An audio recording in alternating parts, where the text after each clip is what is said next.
Assalamualaikum warahmatullahi wabarakatuh. Apa kabar, Bapak Ibu? Mudah-mudahan hari ini semuanya sehat ya. Hari ini saya ingin menyampaikan satu sarapan motivasi pagi. Woi, hari ini kita pakai audio ya. Eh, ada satu pertanyaan dari kawan di grup akselerasi, Pak. Ini saya buka usaha.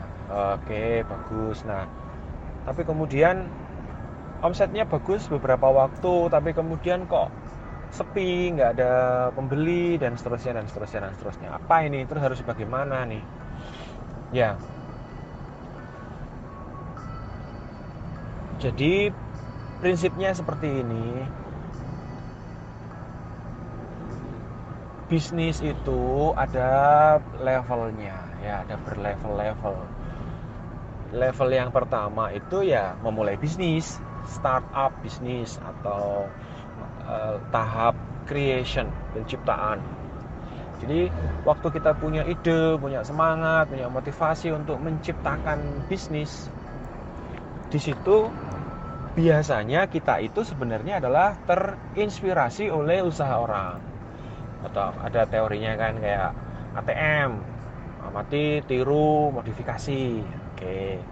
Ada juga yang me too, ya copy paste saja. Saya juga sama dengan yang lain buka ini, kita juga buka itu. Oke. Nah, dari berbagai penelitian memang penciptaan ini jumlahnya besar, banyak. Jadi setiap waktu orang membuka usaha. Coba Anda punya ide jualan bakso misalnya. Tengok kanan ada bakso, tengok kiri ada bakso, tengok depan ada bakso. Jadi ketika kita membuka usaha, itu tiba-tiba muncul kompetisi. Kawan di Rembang kemarin, Pak, usaha saya udah lancar nih 2-3 tahun, tapi kemudian muncul pesaing di sebelah kanan, kita tengok-tengok berapa pembelinya dan seterusnya dan seterusnya.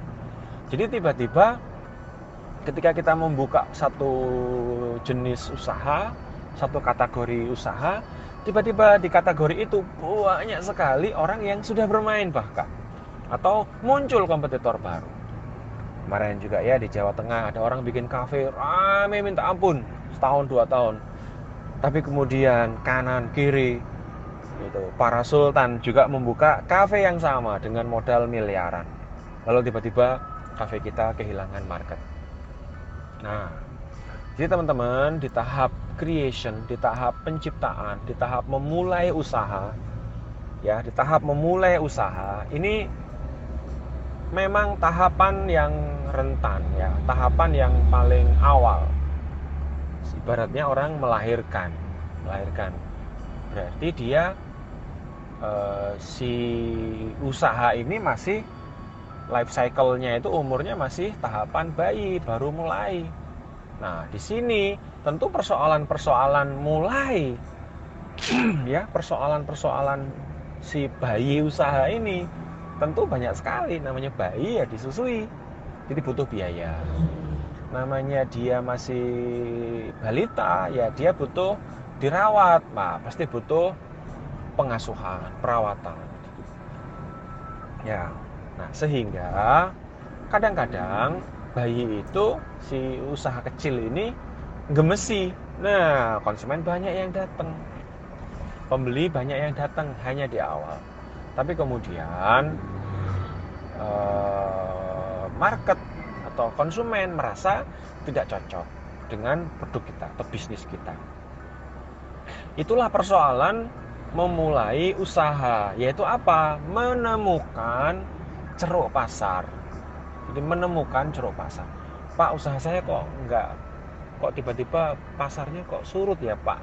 Berarti ceruk pasarnya tidak ketemu. Berarti target market kita keliru. Mungkin produk kita tidak tepat. Nah, di sini putus asanya pelaku usaha pemula. Jadi banyak pelaku usaha pemula yang merasa wah nggak ketemu pasar, merasa ini bisnis saya nggak cocok dan seterusnya dan seterusnya. kemudian dia berhenti berusaha. Padahal barangkali kita salah positioning, barangkali kita salah produk, barangkali kita salah harga, barangkali kita salah. Itulah yang harus dibenahi. Jadi jangan putus asa teman-teman sekalian, terus melakukan inovasi-inovasi dan pembenahan. Hari-hari ini saya juga melakukan berbagai upaya untuk menemukan kecocokan dengan market tadi. Itu apa? Menemukan ceruk pasar. Salah satu usaha saya sudah 8 tahun, hampir 9 tahun. Pasar berubah terus-menerus. Maka kita yang harus memberikan penyesuaian. Kita harus menyesuaikan dengan pasar. Apa yang dibutuhkan pasar, kita sediakan. Ya, kita menciptakan sesuatu. Apa itu misalnya menunya dibenahi, apa itu misalnya tampilan dibenahi, apa itu misalnya komunikasi pasarnya dibenahi, apa itu misalnya lokasi dibenahi. Bahkan kalau perlu kita harus mengganti konsep. Jadi salah satunya misalnya mengganti konsep dari konsep ayam misalnya diganti menjadi konsep kopi, dari konsep angkringan misalnya diganti menjadi konsep taman, dari konsep taman misalnya atau angkringan misalnya dirubah menjadi konsep entertain dan seterusnya. Mudah-mudahan bersemangat terus. Motivasi pagi, sarapan motivasi hari ini sukses untuk teman-teman sekalian. Assalamualaikum warahmatullahi wabarakatuh.